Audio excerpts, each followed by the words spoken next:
Sr. Professor José João Abrantes, meu caro amigo, Sr. Coordenador deste Congresso Internacional sobre Segurança e Democracia, meu caro Professor Jorge Bacelar de Gouveia, Doutora Carla Valério, caros convidados, congressistas, participantes, minhas senhoras, meus senhores.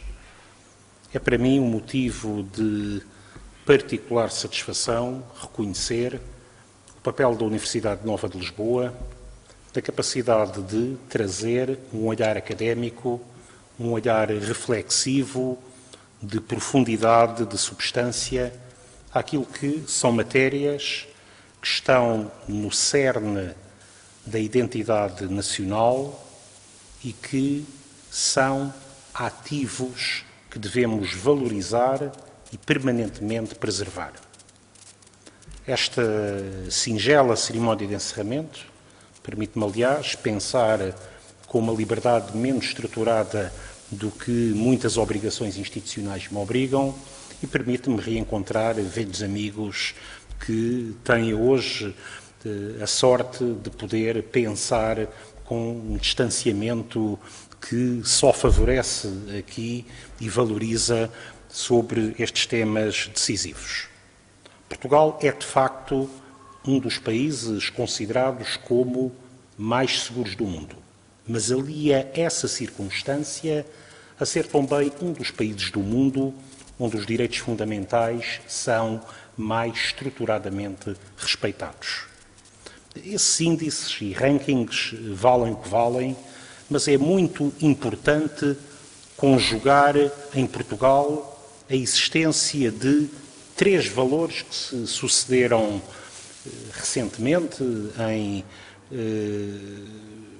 na comunicação social nacional ou internacional e que, conjugados, correspondem à centralidade e à relevância deste tema. Portugal voltou a ser considerado, de facto, como um dos países mais seguros do mundo, mas também a Freedom House, no indicador que vai de 0 a 100, atribuiu a Portugal o indicador 95, um dos mais elevados a nível mundial, europeu. Países como Espanha ou Itália têm qualificações inferiores à nossa. O país que mais próximo está de nós, entre os países de língua portuguesa, é Cabo Verde, com 78, uma qualificação particularmente elevada, entre aqueles países que respeitam as liberdades fundamentais. Terceiro indicador relevante, este estritamente nacional, numa sondagem de opinião pública que foi conhecida num semanário de grande referência, as polícias foram consideradas entre os serviços públicos como aquele em que os portugueses mais confiam. Esta conjugação entre valor ativo da segurança, respeito pelos direitos fundamentais e pelas liberdades imanentes ao conceito de Estado de Direito Democrático e uma relação de confiança entre os portugueses e as suas forças de segurança, que nesta estatística, nesta sondagem, comparada com outras instituições, eram referidas globalmente como as polícias, demonstram quanto este fator segurança é um ativo que vai muito para além da sua dimensão conceptual ou da sua dimensão operacional própria da formação, da qualificação, do treino das forças de segurança. A segurança é decisiva para atrair turistas. Sem segurança, o sucesso do turismo em Portugal seria absolutamente impossível. Lembramos bem de outros países aos quais não faltam atrativos naturais, igual qualidade de gastronomia, boas condições estruturais, mas em que a falta do fator de segurança pontual ou estruturalmente põe em causa a atratividade turística. Igualmente, os investidores têm terror da falta de segurança. Conhecemos países com riquezas naturais e um potencial até, quiçá, superior ao nosso, mas onde a falta de segurança afeta a capacidade de atrair investidores. E o mesmo diríamos para atrair cientistas, atrair os estudantes internacionais que hoje, de forma tão decisiva, marcam o tempo da Universidade Portuguesa. Este é um fator que se constrói numa dimensão preventiva, numa dimensão que beneficia da experiência da relação com forças de segurança de outros países e em que o diálogo entre a comunidade da segurança, a comunidade da defesa e a comunidade das informações, da intelligence, tem cada vez mais áreas de cruzamento e em que a dimensão clássica entre segurança interna e segurança externa se vai cada vez mais esbatendo. Tal como a dimensão clássica da distinção entre papel da segurança interna e papel das Forças Armadas. Quando, como está a suceder nestes dias, as Forças Armadas, sob comando da estrutura de proteção civil, participam na prevenção de focos florestais, estão a cumprir o seu mandato constitucional, decorrente da nova natureza da função das Forças Armadas, que lhes foi conferida na revisão constitucional de 1997 e que foi consubstanciada na Lei de Defesa Nacional, mas estão a fazê-lo muito para além daquilo que é a visão clássica do papel de atuação das Forças Armadas. Mas, igualmente, quando as forças de segurança, quer com a natureza de gendarmeria, a nossa Guarda Nacional Republicana, participam em teatros como os do Sahel, como os do Iraque ou do Afeganistão, estão a participar numa dimensão de projeção de uma segurança externa, capacitando estruturas locais em missões das Nações Unidas, da União Europeia ou até mesmo da NATO, numa visão integrada em que se justifica uma projeção externa das nossas forças. Quando falamos da dimensão, simultaneamente, de segurança de fronteiras externas da União e de ação humanitária relativamente à temática das migrações ou dos refugiados, aquilo que é o mandato da Frontex, força civil na qual participa a Força Aérea e a Marinha, ou o mandato da Operação Sofia, operação militar essencial para o controle de fluxos migratórios no Mediterrâneo, interconexam-se claramente com participação, quer de militares numa operação coordenada na sua dimensão nacional pelo Serviço de Estrangeiros e Fronteiras, quer da participação de forças de segurança numa operação que é, na sua raiz, estritamente militar, como a Operação Sofia. E é por isso que esta dimensão integrada tem a ver também com a natureza dos riscos. O risco terrorista, por maioria de razão, não tem hoje uma dimensão, seria absurdo olhá-lo como um risco interno ou como um risco externo. Ele é um risco global.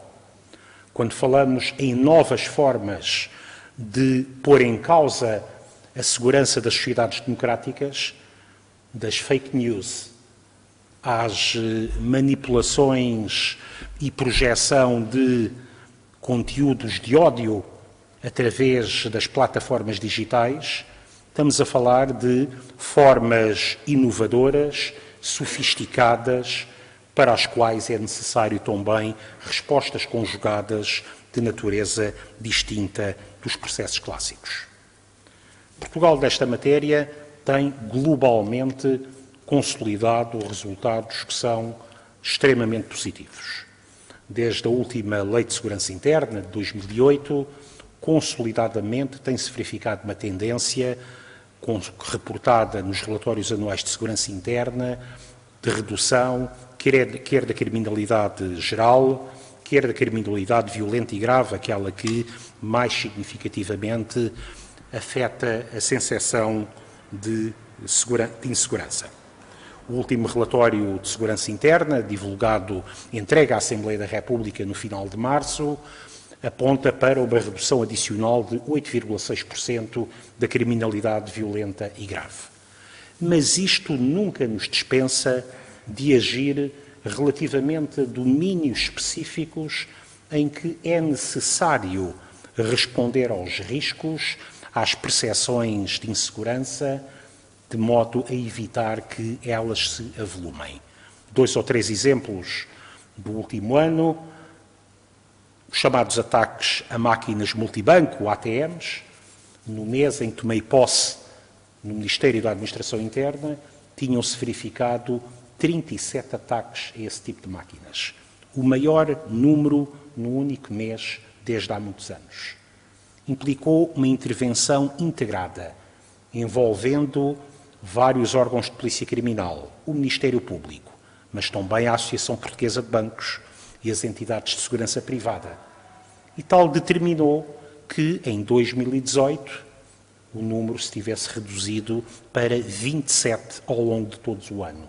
Uma redução superior a 90%, fruto de uma ação integrada envolvendo todos os players neste complexa resposta. A necessidade de resposta nacional àquilo que são os fenómenos de violência doméstica. Era um fenómeno que, até há poucas décadas, tendia a ser subestimado, assenta, aliás, em ditados populares absolutamente inaceitáveis face à atual valoração. A mobilização das forças de segurança para a dimensão deste risco leva também um aumento significativo daquele que é o seu reporte. Foi em 2018 o terceiro crime mais reportado, nos termos do RASI, com mais de 20 mil casos. Tal torna absolutamente prioritária a conjugação de esforços que, envolvendo forças de segurança, autoridades judiciárias e instituições de toda a comunidade, permitam agir sobre este tipo de risco. O mesmo a violência grupal. A violência grupal tem características várias, associadas a zonas marcadas por fenómenos de exclusão social, associada a fenómenos de ódio político ou religioso, associado também àquela que é a manifestação à margem do quadro legal, no quadro de fenómenos desportivos. Celebra-se amanhã um ano sobre a circunstância de maior visibilidade pública em que uma ação concertada das forças de segurança permitiu em 24 horas produzir 500 páginas de prova, dezenas de testemunhos que levaram a uma dimensão significativa de aplicação de medidas de coação anteriormente desconhecidas neste tipo de fenómenos por parte das autoridades judiciárias. E, portanto, dei-lhes apenas 3 exemplos muito recentes de como, num quadro global de significativa redução da criminalidade violenta e grave, temos de ter permanentemente uma atuação que antecipe aquelas que são as áreas de risco relativamente às quais é preciso agir determinadamente. A proteção civil, que foi objeto deste Congresso, é uma área também decisiva do conceito de segurança coletiva. A resposta à tragédia dos incêndios de 2017 passou pela profissionalização do sistema, pelo reforço da sua componente científica e técnica e pela aposta decisiva na prevenção. Os incêndios rurais que se dizia acontecerem no verão, provou-se, as alterações climáticas determinam factos tão estranhos como grandes incêndios na Suécia ou grandes inundações onde tal não era suposto verificar-se. Verificámo-lo dramaticamente em 2017, aconteceram antes do período de risco, em junho, e depois em outubro. E por isso a resposta exige uma prevenção permanente e que a melhor forma de combater incêndios rurais de verão é o trabalho que se faz no inverno, é o trabalho que se faz na primavera, de limpeza, de prevenção, de mobilização, de capacidade técnica que antecipe o apoio à decisão. Uma última nota sobre algo que sei é muito importante no percurso da Universidade Nova, e que marcou também este Congresso. Uma dimensão de levarmos estes valores ao universo dos países de língua portuguesa. Recentemente, no dia 23 de abril, decorreu a 5ª Cimeira de Ministros do Interior e Administração Interna de países de língua portuguesa, na cidade da Praia, Cabo Verde, que atualmente exerce a presidência rotativa da CPLP. E nessa matéria deram-se passos decisivos nessa reunião, que espero sejam confirmados em julho na reunião de ministros de estrangeiros da CPLP, no sentido de afirmar 3 domínios essenciais. Primeiro, de cooperação nas áreas de técnico-policiais.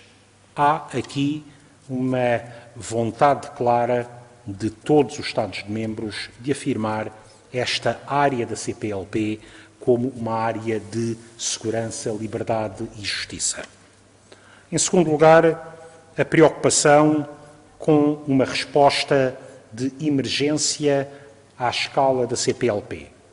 Os dramáticos acontecimentos de Moçambique recentes foram aqui a melhor demonstração de que, tal como a nível europeu, o mecanismo europeu de proteção civil é o elemento essencial do sistema de entreajuda entre Estados europeus face a circunstâncias excepcionais que se vêm tornando cada vez mais frequentes, é necessário criar, no âmbito da CPLP, um modelo de resposta de emergência e não de apoio solidário, certamente, mas decidido em cima de circunstâncias extremas. Terceiro desafio, o desafio da mobilidade no espaço da CPLP. As migrações são hoje fenómenos globais e Portugal assume que precisa e vai precisar de mais migrantes. Nós defendemos esse valor no quadro europeu. Uma Europa envelhecida, uma Europa que tanto se bateu durante décadas para derrubar os muros que a dividiam, não pode aceitar que sejam construídos novos muros. E por isso, neste momento em que estamos a poucos dias de eleições europeias, a afirmação destes valores do Estado de Direito Democrático, a afirmação destes valores de uma Europa como espaço de liberdade, de segurança e justiça, são valores essenciais para marcar aqui a projeção da forma portuguesa de estar no mundo. Estou certo que das conclusões deste Congresso, que verei com toda a atenção, resultarão ensinamentos, linhas de orientação estratégica que nos ajudarão em conjunto a trilhar os caminhos de um futuro assentes na afirmação dos direitos fundamentais, do Estado de Direito Democrático e da segurança como valor essencial para a nossa vida em comunidade. Muito obrigado a todos.